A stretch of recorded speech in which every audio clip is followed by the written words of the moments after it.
Doctor Chinnamail Anji Reddy గారు ఉమ్మడి కరీంనగర్, ఆదిలాబాద్, మెదక్, నిజామాబాద్ పట్టభద్రుల బీజేపీ ఎమ్మెల్సీ అభ్యర్థిగా మీ మద్దతు కోరుతున్నారు. ప్రజారాజ్యంలో ఆయన ఉండి ఆయన ఒక రాజకీయంగా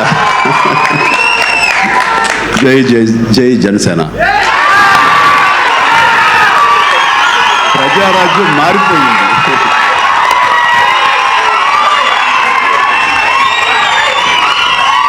ప్రజారాజ్యం రూపాంతరం చెందింది జనసేనగా.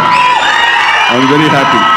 ప్రజారాజ్యం పార్టీ రూపమే లేకుండా పోయినాక రూపాంతరం వేడికెళ్ళుంటుంది. సో ప్రజారాజ్యం క్లోజ్ అయినాక వెంటనే జనసేన స్టార్ట్ కాలే. మధ్యలో మీ గ్యాప్ రూపాంతరం అంటే వెంటనే స్టార్ట్. తర్వాత ప్రజారాజ్యం ఈ మాట చిరంజీవి కనుక 2019 రిజల్ట్స్ తర్వాత అంటే దానికి ఏమైనా వాల్యూ ఉండేది. కానీ 2019లో 0 seats. పవన్ కళ్యాణ్ కూడా ఒక సీట్లో ఓడిపోయారు, 2 సీట్లు ఓడిపోయారు. 2024 ఎన్నికల తర్వాత మీకు ఇప్పుడు 21 సీట్లు వచ్చాక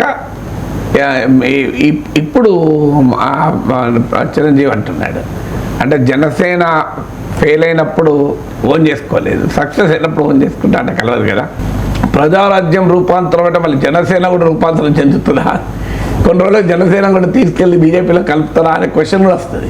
ప్రజారాజ్యాన్ని మీరు కాంగ్రెస్లో కలిపారు, ఇప్పుడు దాని రూపాంతరమైన జనసేనను తీసుకెళ్ళి బీజేపీలో కలుపుతారా అనే డౌట్ కూడా వస్తుంది. ఎందుకంటే ఆల్రెడీ పవన్ కళ్యాణ్ చెప్పాడు, అమిత్ షాని అడిగాడు బీజేపీలో విలీనం చేయమని.